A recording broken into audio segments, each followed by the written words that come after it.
ఇంకొకరు సమంత. హ్మ్. నేను విన్నదేంటంటే ఆమె పెళ్లి చేసుకుంది మొన్ననే. ఈ మధ్య ఆ! పెళ్లి అయింది. సో ఆమె దాన్ని భూత శుద్ధి వివాహం అంటారు. అవునా? అంటే హ్మ్. మీకు ఈ సంగతి మీకు తెలీదు కదా! ఆహా!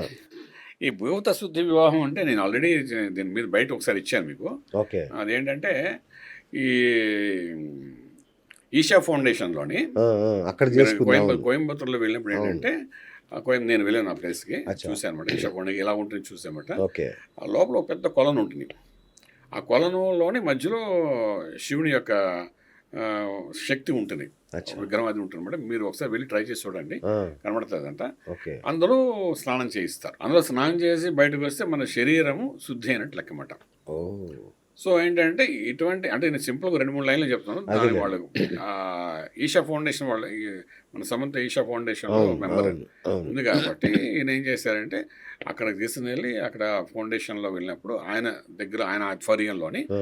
ఆ కొలనులో స్నానం చేసి మంత్రం ఇది చేసి అది సాధన చేసి శుద్ధి అయినట్లు లెక్క. ఆ! అంటే శరీరం శుద్ధి అయినట్లు లెక్క అచ్చా!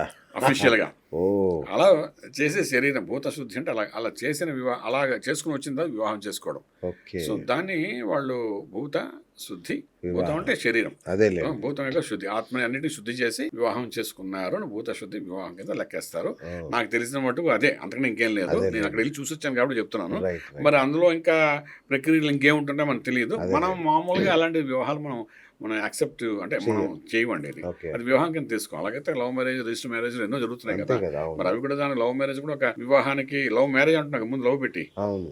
రిజిస్ట్రేషన్ ముందు రిజిస్టర్ అని పెట్టి మ్యారేజ్ అవును. అలాగే ఈ భూత శుద్ధి వివాహం. ఓకే. అది కొత్తగా మనం విన్నాం పేరు. వీళ్ళు అవును. యాక్టర్స్ కాబట్టి అలా చేసుకునే దానికి ఒక పేరు పెట్టి అలా అంతే చెప్పారు. గదా! But okay. యాక్చువల్లీ ఇది వాడుకలో ఉన్న ఆ పద్ధతి కరెక్ట్ వివాహం కాదు. కాదు. ఓహ్! బట్ ముందు ముందు కాలంలో వస్తుందేమో.